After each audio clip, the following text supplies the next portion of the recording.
Welcome to Pagan Coffee Talk. If you enjoy our content, please consider donating and following our socials. Now, here are your hosts, Lady Alba and Lord Knight. All right, Lord Knight, I got a fun question. All right. If everyone believes something, does it make it real or sacred or so? If the masses believe it, Is it real? right. I guess it would depend on what we're talking about. All right, I'm going to give you... Okay, if we're talking about a mountain, I don't think the mountain's going to become a molehill. Okay. All right, but So, and I know we have talked about this before on this podcast, but Yeah. I'm going to use it as an example because it's the best one I've got. We, as in Life Temple and Seminary, do not believe that sage is used for cleansing. no, However, the grand majority of people out there, do. have now, right, even people who are not practitioners of a certain path, right, there is this wide-held belief that has been adopted in Native American sage smudging, Right. that it cleanses and that it removes negativity. So if everyone believes it, is it true? I'm not sure on that. I cannot sit here and discount the power of belief. Right. All right? We all know how anybody who runs up against that gets flat and fast. Mm-hmm.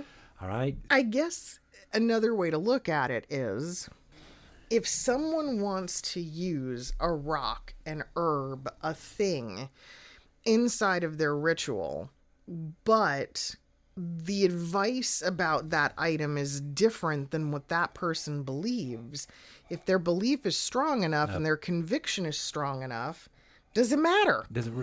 I don't think it really matters at that point. When we're doing spells and stuff like this, and we're doing real spells, and we're trying to fix things about ourselves and all this other stuff. Yeah. Belief is a big point to all this. Okay. All right. Again, I do not sit there and think, while at the same time, I don't think anybody's going to sit there and be able to honestly turn a mountain into a molehill.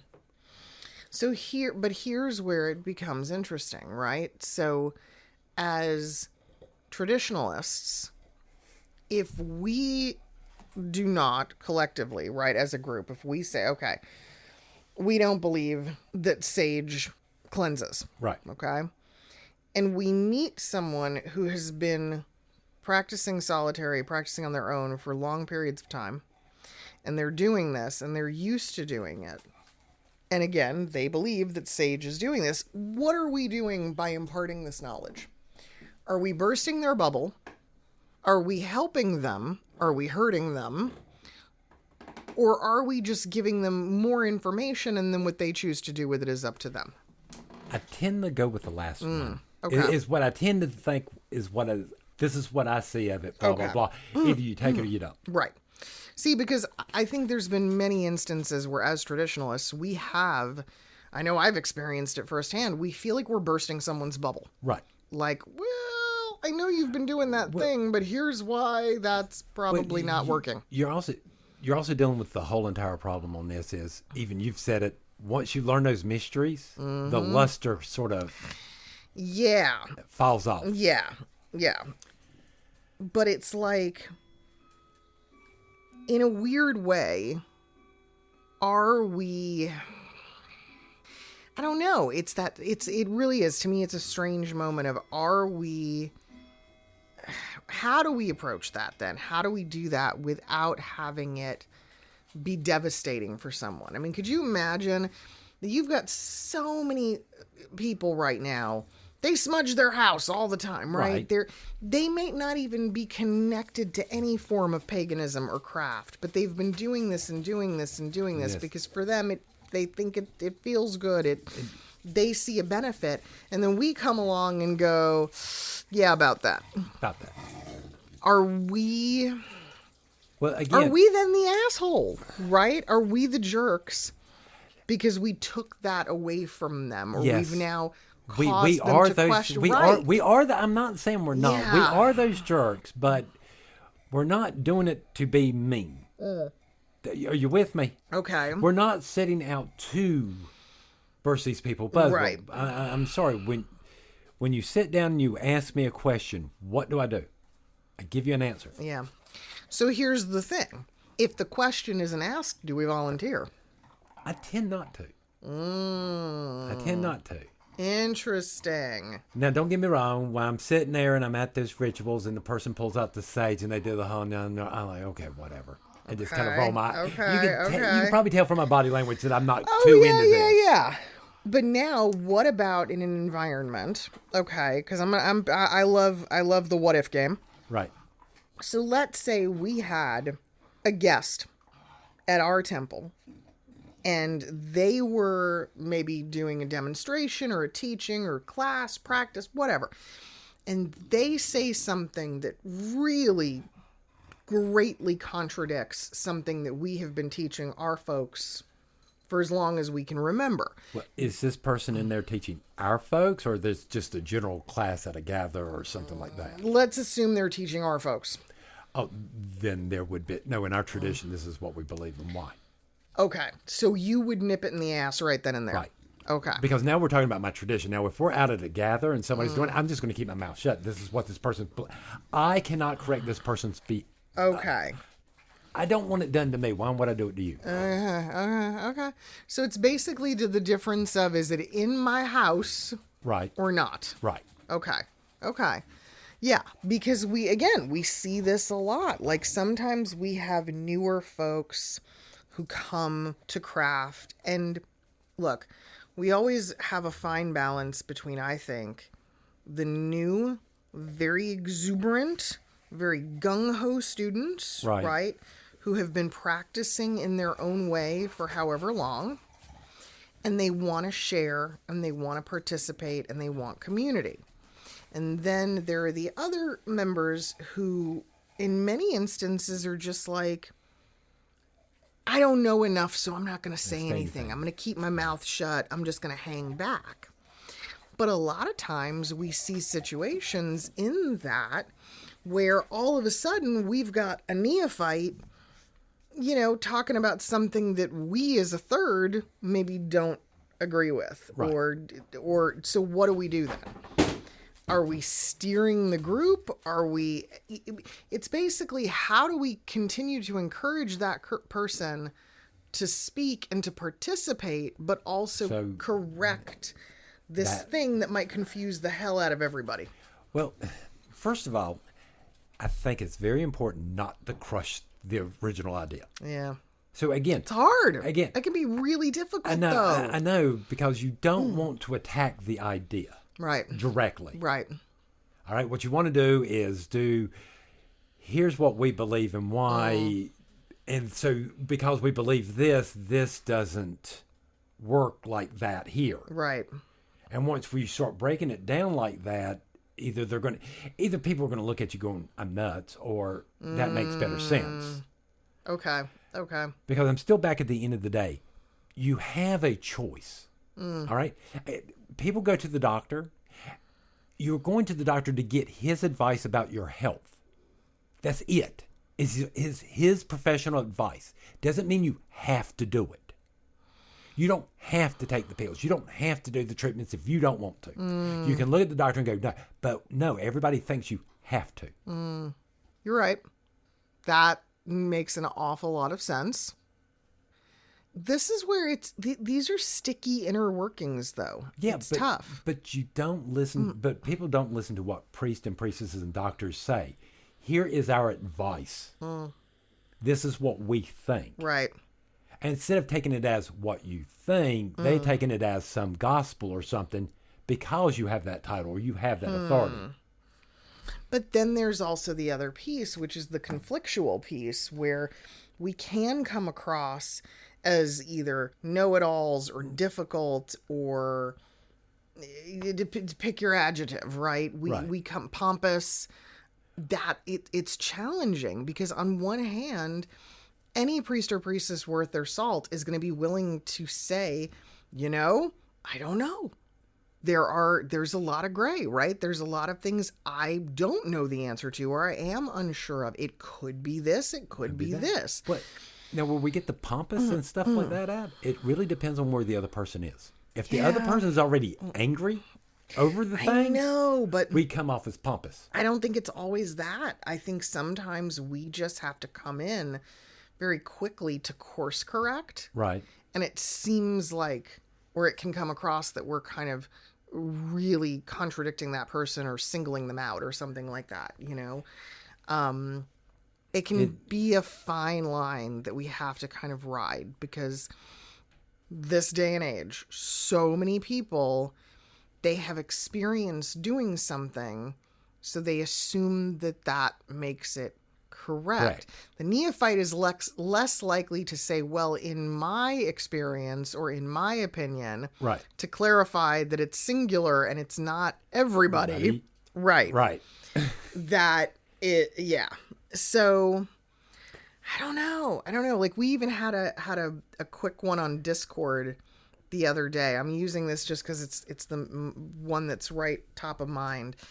I mentioned something about a particular witch shop in town and their hot foot powder being excellent.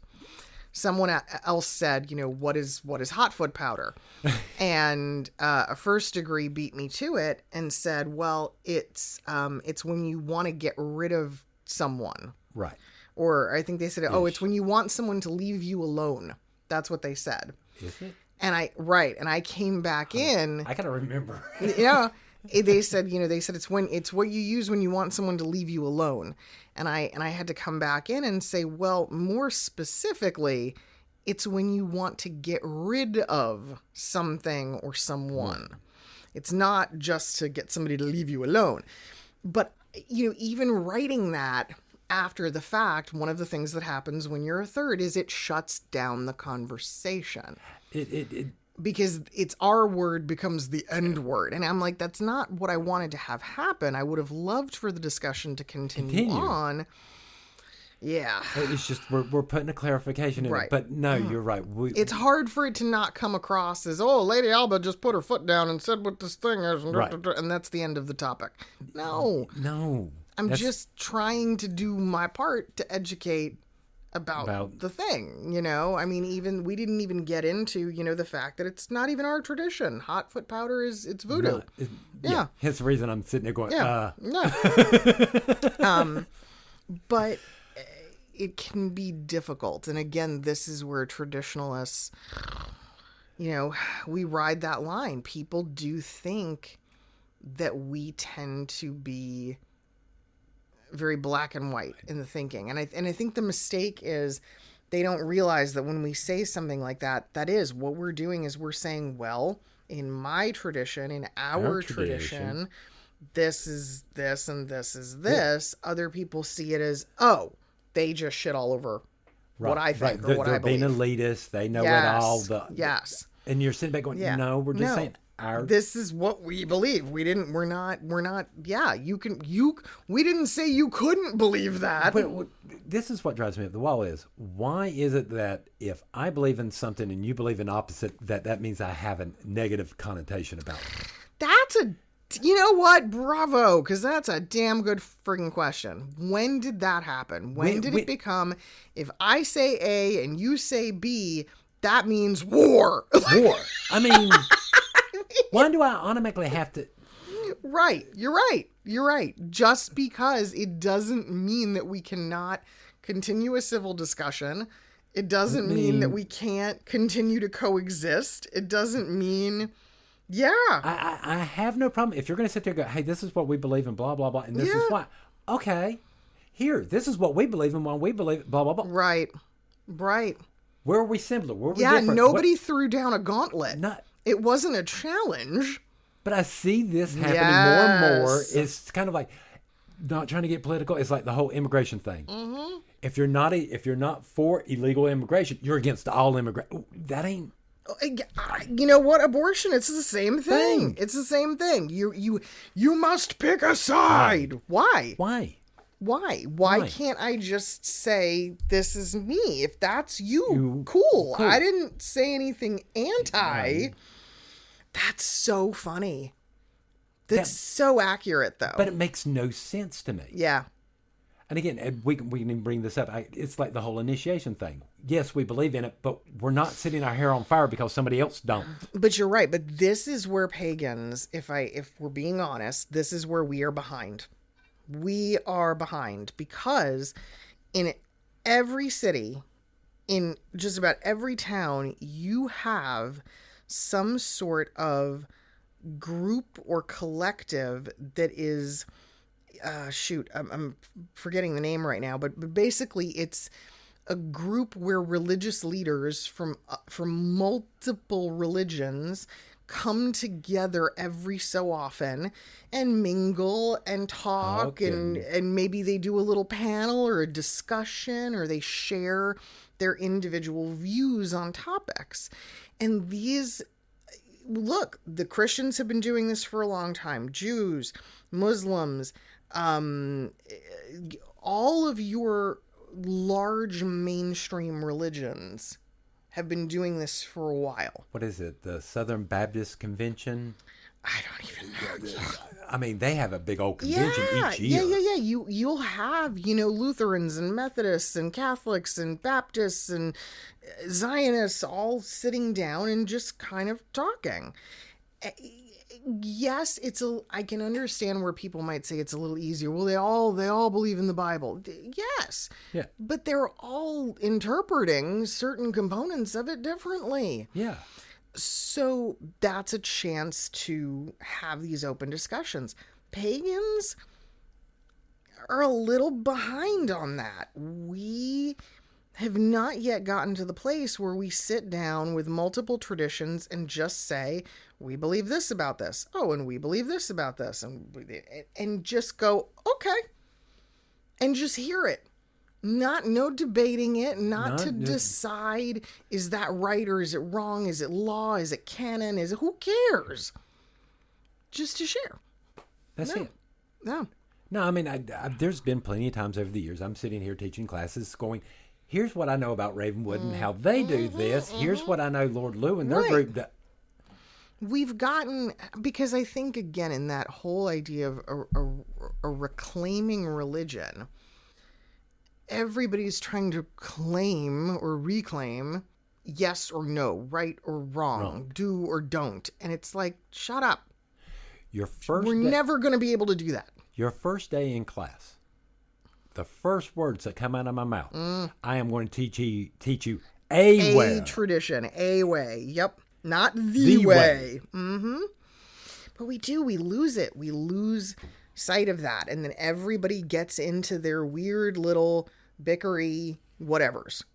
Right. Or it goes round and around and around for way too long. And it doesn't seem to end. Yeah. Yeah, it just keeps going. Like nobody put a timer on it and went, okay, 5 minutes, discuss. And that's it. At the end of 5 minutes, we're not trying to achieve anything. We're not trying to accomplish anything. It's it. We're done. We're done. Move on to another topic. Or let's have lunch. Whatever it is, right? Yeah. This is stuff that I think we do need to do in the community. Trust me, I would love to get some other leaders on here and have some of these discussions. Oh, God, yes. I mean, we're more than open to that because we do. We want to have these discussions without that sense of it being a dispute or an attack or some backhanded slap against. Yeah, that's where it's so problematic. We are so quick, and when I say we, right, pagans, to like roll our eyes at what somebody else practices or does. And I'm like, when did this, why? It's tough. It's tough. Yeah. You know? I mean, for as much as most people aren't going to like it, yes, the lesson of treating others as you want to be treated is a quite helpful thing. Yeah. All right? It reminds you that people believe just as much in what they believe as you do. Yeah. And I mean, it's not up to us. It's not up to us to convince, to sway, to try to infringe. all we can do is just say that is someone else's tradition. That's it. That's all there is to it. But it does become a challenge even within a group setting. I mean, I've seen over my years at Life Temple, right, the whys. Someone says, well, you should do blah, blah, blah, blah, blah. Why? Mm-hmm. And most of the time, whether or not there is a why to back it up determines how valid we find that information then. Yes. Yeah. Yes. I mean, again, the why behind everything's important. It is. It really is. We can't dispute that. There is. Yeah. There's a lot of need behind the why. But this is good, though. This is a great, I hope, eye-opener and discussion builder. Well, my point here is it can be done. We've been involved in this. We've involved with other temples that do completely different than us. Yeah. All right? It is capable and stuff. You just got to remember, you need to stay on your side of the fence. Yeah. Well, look, I mean, when I go to another group's ritual, I'm just here for the ride. Yeah. I mean, at that point, I look at it this way. I go, this is not my car, and I am not in the driver's seat. Nope. And so if this person decides to take a left on Main Street when I think they should have taken a right, well, I guess we're going around the block, guys, because I have no control over what's happening. And it's not my place. It is not my place at all. I'm in their house. Yeah. Yeah. You're in their circle. Yeah. I'm a guest. You're expecting representation in someone else's circle. Yeah. No. What? No. Really? Yeah. So I'm just here for the ride, and that's it. And I mean, I will always try to have an intelligent discussion after the fact, especially if there's something I'm unfamiliar with, to say, well, why did you do it that way? Or what is that? I've never seen that before, and maybe I'll get an answer. Well, what's surprising is how many times you get those questions and then you start going back and looking at your own tradition. Yes. And mind you, for a lot of our elders, that's how they formed their circles in the first place. Yeah. Because they were doing something, then they saw another group do something, and they went, wait, that's a better idea. Yeah. And they altered their own material. And I mean, do we then point fingers and go, oh, you stole that from the Gardnerians, or you borrowed that from the I don't know. None of us knows with 100% certainty. All right. I'm sorry, when it comes to witchcraft, placing cultural appropriation on it is stupid. There's no way. We have no idea. We have no way of knowing if it's right or if it's wrong by any measure of antiquity. So, okay. If that seems to work better, then you make a change. Where you want to be cautious is that you're not doing it just because you saw it, right? Like, oh, we just got back from so-and-so's ritual and now we're going to rewrite everything. No, hang on. Maybe take a step back and analyze it first and give it some time before you start rewriting a lecture series because of one thing. Right. Yeah. Huh. Anything else? No. I think that's it. Let's go get coffee. Thanks for listening. Join us next week for another episode. Pagan Coffee Talk is brought to you by Life Temple and Seminary. Please visit us at lifetempleseminary.org for more information, as well as links to our social media: Facebook, Discord, Twitter, YouTube, and Reddit. We travel down this trodden path, a maze of stone and mire. Just hold my hand as we pass by a sea of blazing pyres. And so it is the end of our days, so walk with me till morning breaks. And so it is the end of our days, so walk with me till morning